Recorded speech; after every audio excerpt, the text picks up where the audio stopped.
Hi, Bill Jones from Turntastic Wood Designs. I made this chess set from ash and walnut.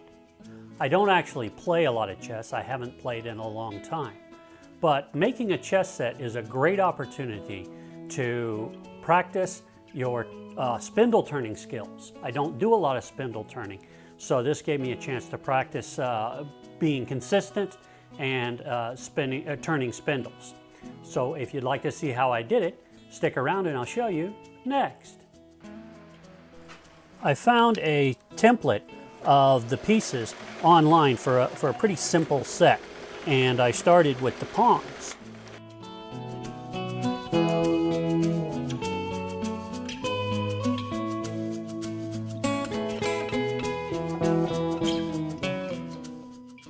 I learned this little trick online for making a nice ball.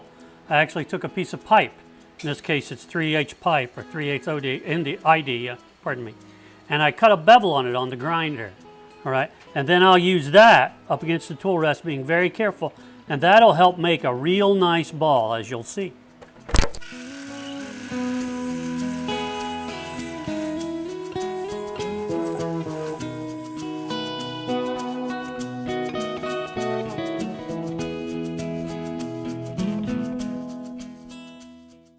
I made 8 dark pawns and 8 light pawns.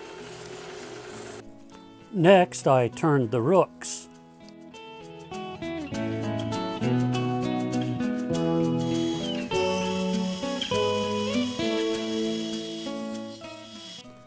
To form the shooting turrets on the rooks, I just used the short side of a flat file and just filed down a little area to make the little shooting turrets. I subcontracted out the knights. My father-in-law carved those by hand. Thank you very much, Jim.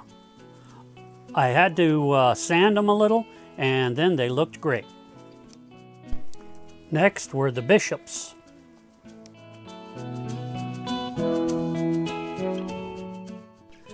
The bishops get a little slot cut in the top of them. I think that's supposed to represent the bishop's hat in some way.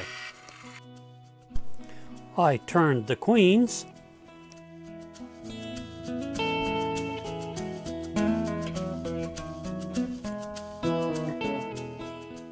And finally, I turned the kings.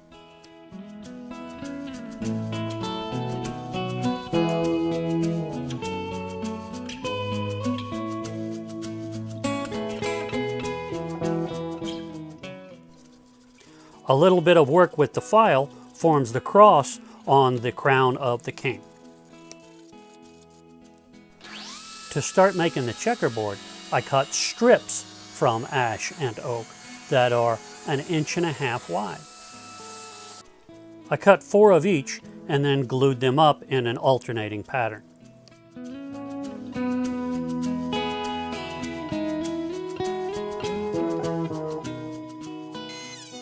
When the glue dried, I cleaned that blank up on the planer. Next, I cross-cut strips 1.5 inches wide. Once I've cut 8 strips, or cross-cut 8 strips, all you have to do to make the checkerboard is flip every other one end for end, and it forms the checkerboard pattern.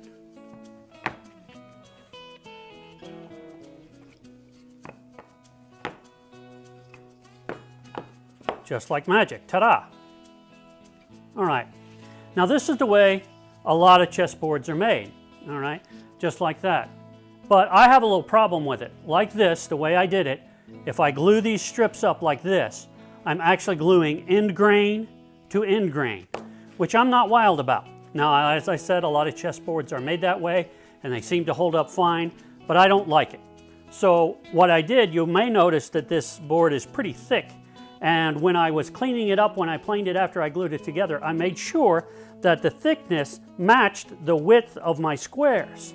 So what I can do is just turn everything 90 degrees like this, and now I've got an end grain checkerboard, where the end grain is what shows, and I'll be gluing side grain to side grain to make a much stronger joint. And actually, I find it more visually appealing. But now, as I said, I don't need it that thick. I can actually cut these down and probably get 2 out of this board. So that's what I'm going to do next.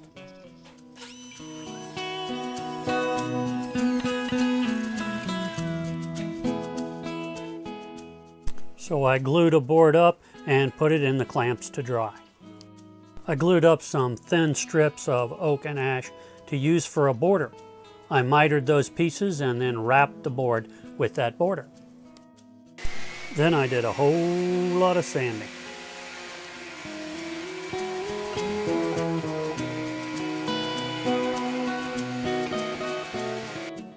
For a finish, I went with a spray lacquer.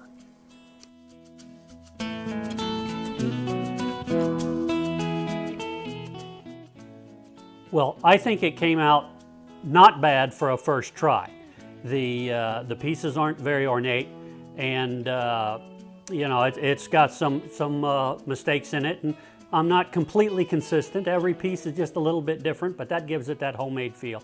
But overall, I'm happy with the work I did, and it was kind of fun to do this, and maybe I'll start playing chess some more. If you liked this video and found it useful, please like and share with your friends. If you have any questions about this project or any other project you've seen on my YouTube channel or anything in my shop, please feel free to leave a comment in the area below. I'd love to hear from you. If you haven't already, please subscribe to my YouTube channel. It really helps me out a lot. And as always, thanks for watching.